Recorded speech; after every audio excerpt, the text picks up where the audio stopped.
मित्रों नमस्कार। आज मैं आप सबों के समक्ष हर्रे का प्रयोग किस किस व्याधि में और कैसे कैसे होता है, इस पर मैं अपना विचार व्यक्त करूंगा।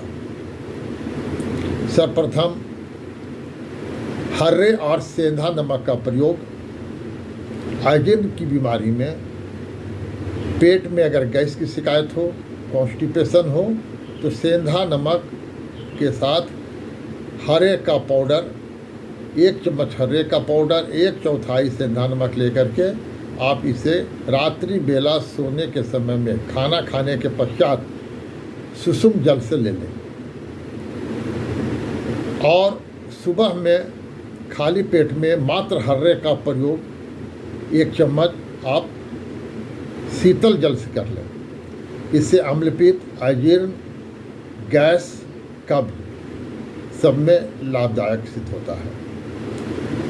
नंबर 2, हर्रे, पीपल और सेंधा नमक का प्रयोग गर्म जल के साथ करें। इससे तो अजीर्ण तो दूर होता ही है, साथ ही पेट फूलने की समस्या से भी निजात मिलता है। नंबर 3, हर्रे, पीपल और काला नमक का चूर्ण। अगर कुछ लोगों को खाना खाने के पहले या कुछ लोगों को खाना खाने के बाद पेट में मध्यम दर्द महसूस होता है, उसमें यह योग बहुत ही फायदेमंद है।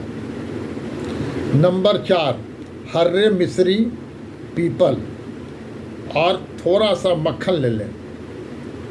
बवासीर रोग को नष्ट करने के लिए रामबाण है।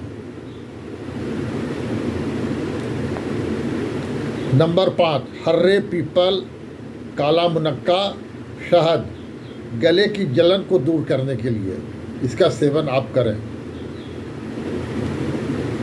नंबर 6, हर्रे, पीपल, सौंठ, काला नमक और निसोथ जॉइंट्स पेन में अगर इसका चूर्ण बनाकर यूज़ करते हैं, प्रयोग में लाते हैं, तो जॉइंट पेन में काफ़ी राहत महसूस होती है।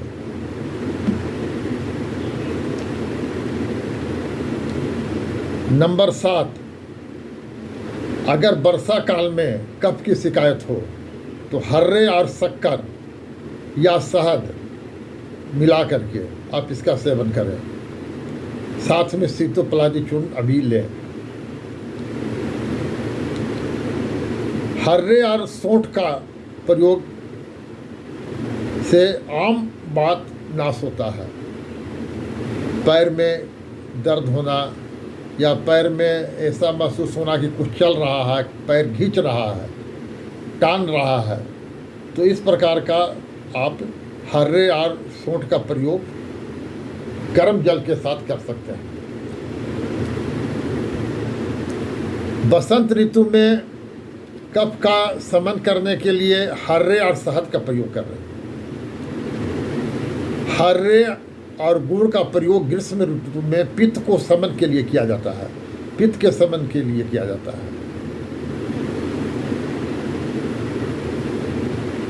अगर शरीर में दाह हो, तलवे में जलन हो, मस्तिष्क में जलन हो, तो हर्रे और गुड़ का प्रयोग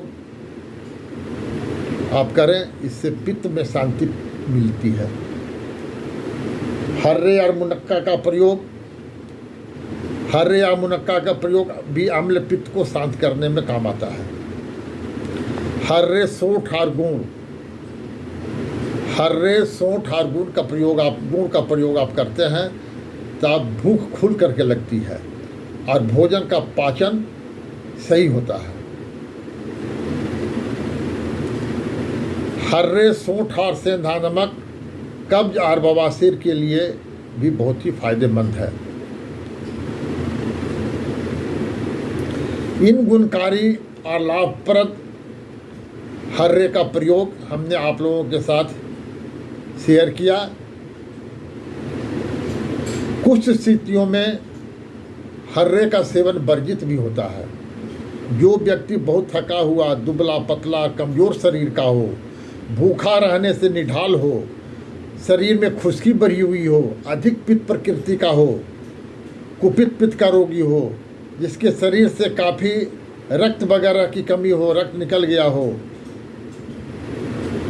या गर्भाधारण वाली स्त्री हो, इन सब के लिए हर्रे का सेवन हानिकारक होने से वर्जित किया गया है। अतः हर्रे का प्रयोग विधि हमने आप लोगों से शेयर किया ताकि इसका सही प्रभाव हो, दुष्प्रभाव से आप लोग बचे रहें। इसीलिए हमने इस जानकारी को आप लोगों को समक्ष रखा। धन्यवाद।